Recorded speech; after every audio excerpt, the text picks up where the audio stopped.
जदि केबे राति समय रे आपण को श्मशान को लगी कौन रास्ता दे जावाक पड़े तेबे तो टिके सतर्क हो जातु कारण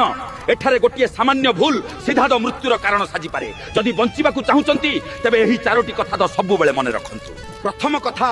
श्मशान घाट पाख दे जीवा समय रे भूलरे भी तो पछकु बुली चाहतु नाही।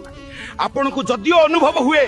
जे कही जणे आपण को पछे पछे चालुची तथापि चाहतु नाही कारण जिए पछकु चाहे से तो आउ आगु को बढ़ी पारे नाही। द्वितीय कथा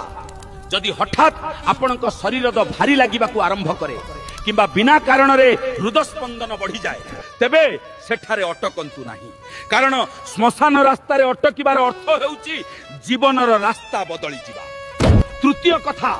जदि रास्ता कड़े हेने कहीं बसी देखती तेबे तांको सह तो आखि मिसाइबा को चेष्टा करंतु नाही भूलरे भी तो तांको डाकंतु नाही कारण श्मशान पाखरे कौनसी अजणा को डाकिबा माने बड़ विपद को डाकिबा। चतुर्थ एवं सबुठारु गुरुत्वपूर्ण कथा श्मशान पार हेबा परे जदि आपन को लागे सब किछि साधारण हो जाइछि तथापि किछि कहंतु नाही फोन उठांतु नाही एवं घरे पहुंचीबा जाए संपूर्ण चुप रुहंतु कारण अनेक समय रे नकारात्मक शक्ति माने शेष मोड़ पर्यंत आपण को साथी रे तो चली थांती